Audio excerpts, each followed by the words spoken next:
Hello mga ka-dreamers! Welcome back po sa ating YouTube channel na Dzapmakeup. And for today's video, alam ko medyo natagalan yung video natin for today. It's been, 2 weeks almost? Kasi kung pina-follow nyo ako sa Instagram, medyo sobrang busy. Medyo na-busy talaga ako ng todo. Kasi nga dumating yung makeup artist ni Rihanna.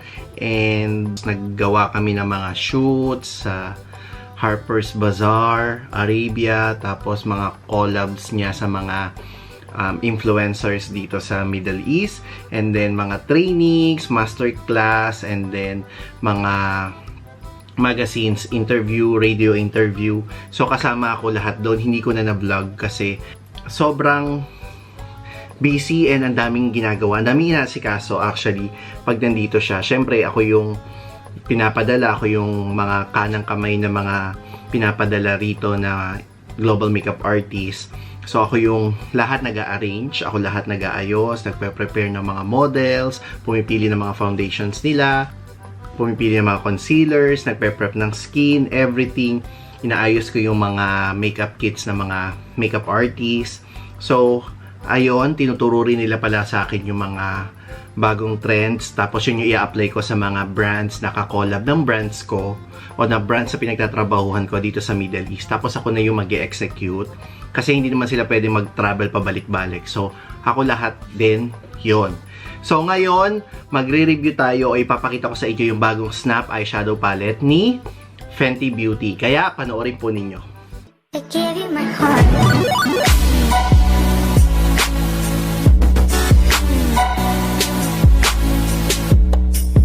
Kung bago ka rito sa ating YouTube channel, huwag mong kalimutan mag-like, mag-subscribe, saka hit mo na yung bell button para ma-notify ka sa ating mga future uploads. Medyo naninibago ako rito sa aking camera kasi templado naman siya pero parang ang bronzy ko dito. 'Di ba? Yung ba yung napapansin nyo? And kung napapansin nyo, nagbago na rin yung ating background. So, ayan yung mga plants ko. Saka na natin i-tour yan pag may oras na rin ako kasi medyo inaayos ko pa siya, pinapaganda ko pa siya.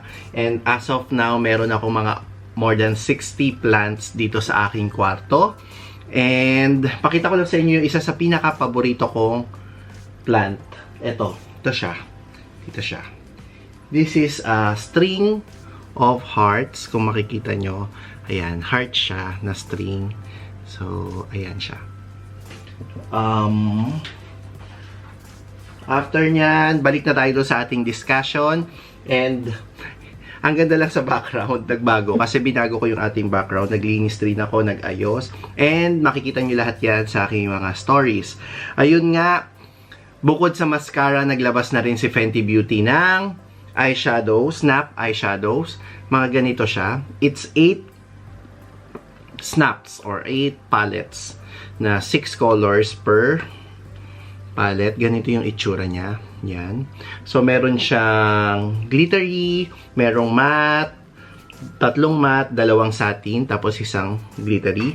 8 colors yung kanyang eyeshadow, which is, pwede mo nga siyang snap. So, halimbawa, ito number 3, and then ito number 6. Then, put it in your bag. So, ang liit-liit niya. Meron ka ng isang panggabi. Tapos, meron kang for everyday look. So, ganyan. 8 colors. I got 7. Nakala ko nakuha ko na yung 8. Pero 7 lang pala. So, merong 1. Yan. Tapos, merong number 2. Ganyan. Number 3. Number 4. Number 5. Number 6. Yan. Number 7, wala ako. Number 8. Yan. And I think yung number 8 yung pinaka-colorful.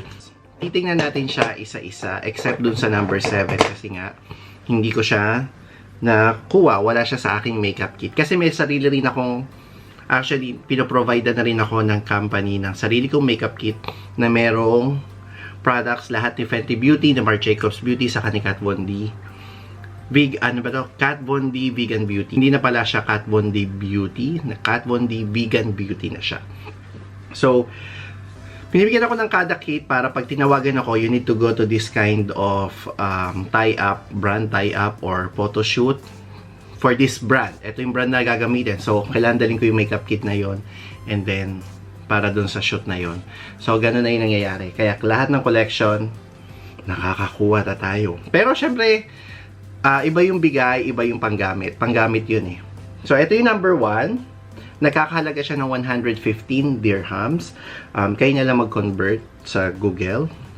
So, ayan. Ito yung more on neutral siya. 'Di ba? Meron siyang matte. 3 yung matte niya. Tapos yung shimmery. Then, 2 satin na color. More on neutral.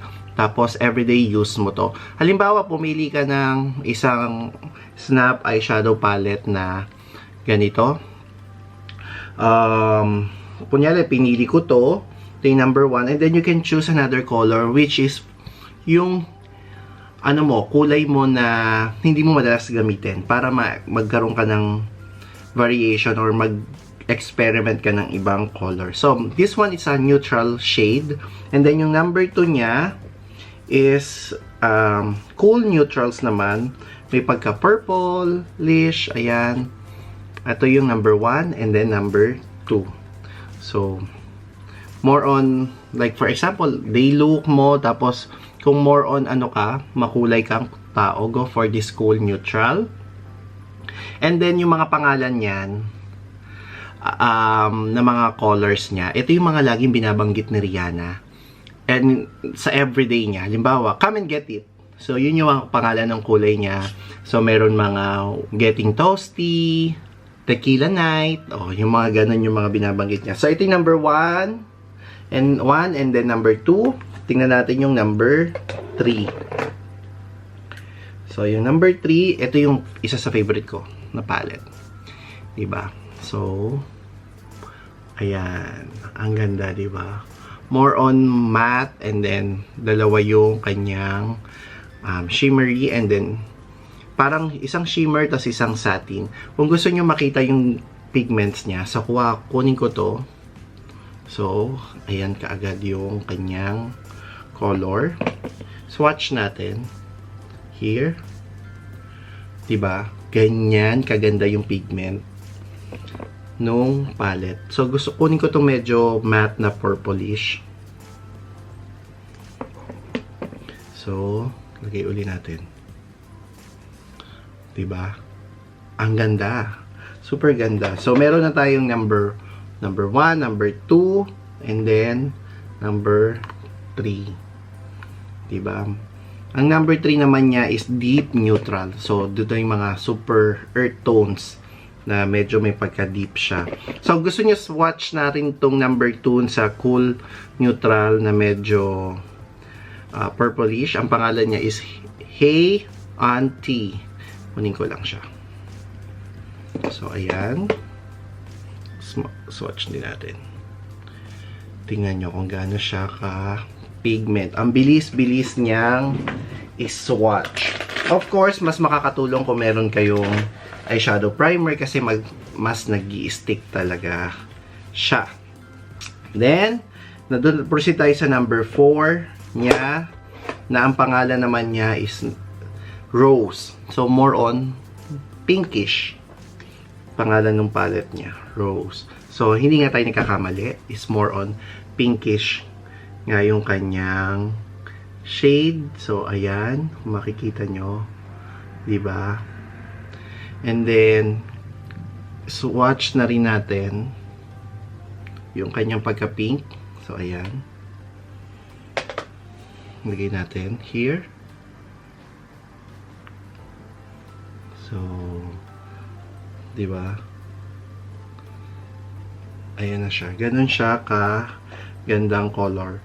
Actually, ang mabili is yung number 1, number 3, number 4, and then itong number 5. Itong number 5 naman niya is peachy. Kung mahilig ka sa medyo nude, ayan, peachy is the right color or palette for you. So, ayan siya. Meron din siya medyo may pagka orange peach na tone. And then, mga neutrals na 2 kulay. And then, satin na shimmers. Ayan. And then yung number 6, ito mabili rin to kasi ano to ito yung smoky. Minsan nung karaniwang nagiging customer or client ko is yung number 1 and then number 6. So, pinagtatabi nila. Kasi yung number 6 is more on smoky. So, dito na pumapasok yung mga dark brown, dark, yung black na matte, and then yung pinaka shimmery niya na na kulay. So, swatch natin to para makita nyo. So, ayan. Dito natin sa swatch. Nakikita nyo yan. Ganyan siya ka ganda. Diba? So, ayan. Wow. Right? Nagugustuhan nyo na ba? Nagugustuhan ko siya. And then yung number 7, kuha na lang ako ng pic, tapos pakita ko sa inyo. Ayan yung number 7. And then proceed tayo dito sa number 8. Itong number 8, mabili siya kasi nagiging experimental na nga yung mga kliyente namin ngayon. Diba? Kukuha siya ng isang neutral na everyday look and then isang shade na pang-experiment niya. So, ito yung number 8. More on neon. Diba? Ang ganda. Smudge din natin itong purple para makita nyo dito. Oh. Ganyan. Diba? And then, smudge natin yung kulay green. Yung neon green niya. Dito. Wow. Who would not fall for that? Diba? Super pigmented. And ayun nga, matagal na tong kinreate, matagal na ginagamit ni Rihanna, pero hindi niya nilalabas kasi gusto niya masubok isa-isa yung ilalabas niyang products. And then kasabay nito is yung mga fly pencils na makukulay din, pencil retractable. But sa next review na natin gagawin yon. But yun nga, very, very economical, and then hindi ganun kadami yung choices na palette na color. I think 6 is enough. Kasi makakapaglaro ka na kahit isa yung bilin mo. But kasi nga yung marketing strategy nito is snap. Kailangan mo siyang snap. So, pili ka ng isang everyday wear mo, and then pili ka ng pang-experiment mo or for night look mo. Tapos, snap mo siya. And then you can put it in your bag. Ito yung kamay ko, maliit lang siya. Diba? And very affordable. And then, naglabas siya ng brushes na bago. Super ganda. Kukunin ko lang. Hintayin nyo.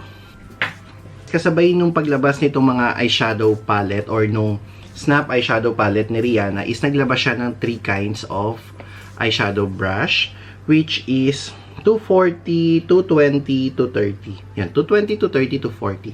So, 3 kinds yung kanyang inilabas. Isang all-over applicator na brush. Ayan. Ang number niya is 230. So, ayan. Then, may isang blending brush na 240. So, ayan. Medyo rounded na makapal. And then, meron, ito favorite ko. Ginagamit ko rin to sa lips. Ginagamit ko siya pang apply ng lips kasi super precise niya. And at the same time, hindi siya nagbablat. And then, ang ganda-ganda nito for smudging. So, ayan siya. Ganyan. Before, naglabas lang siya ng isang all-over eyeshadow brush and then yung blending brush. So, ngayon, meron na siyang 5. So, ayan. Yan na yung kanyang mga eyeshadow brush. Synthetic, cruelty-free, of course, and vegan as much as possible. So, kasi yung brand namin or yung group namin sa inside Sephora is Kendo Group, more on cruelty-free kami, more on vegan. So, ayun. And, ano pa ba? So guys, kung gusto nyo itong makita kung nasaan kayo dyan sa Pilipinas, Sephora.sg yata. Or may Sephora Philippines naman. Pero makikita nyo to sa ang order nun is from Sephora Singapore, bumabagsak. But kung ako papipiliin nyo, I'll go for number 3 and number 1. Dito sa Snap Eyeshadow Palette ni Fenty. So, ayan. Number 3 and number 1. Diba? Super okay yung kanyang color. Isang for everyday look at isang pang rampa. Mostly, I think kayo mga Pinoy, hindi naman tayo more on experimental and heavy. So, ito lang yung dalawa na ating kukunin. Super busy, kaya hindi ako masyado nakakagawa. Naghihiwalay din yung aking off days. Minsan, isang Monday, isang Thursday, ganon. Ganon yung aking off. Until this Feb, yung ganyang schedule ko. Kasi nakafocus din kami sa Sephora. Kami yung brand focus nila for this month, January to February. Kaya medyo yung schedule namin rumble. Anyway, nabibisi rin ako sa paghahalaman. Kung gusto niyo share ko yan sa inyo, please comment down below. Na-appreciate ko yung mga nagbe-message sa akin privately. And maraming salamat. Hindi tayo gumawa ng makeup look, but I do hope na nagustuhan niyo yung ating video for today. Maraming salamat po sa mga nandyan pa rin. I hope to see you soon. Soon, kasi uwi na naman tayo ng Pilipinas. Malapit na. And ano bang gusto nyong plano, mga ka-dreamers? Comment down below kayo. And maraming salamat mula dito sa aking mga halaman. Sneak peek. So, ayun yung aking mga halaman. Sana natutuwa ako, nakakatanggal ng stress. And thank you. Hanggang dito na lang, mga ka-dreamers. Don't forget to like, share, subscribe. And kung may mga comments pa kayo, i-comment down below nyo lang. Maraming salamat. God bless. Bye-bye.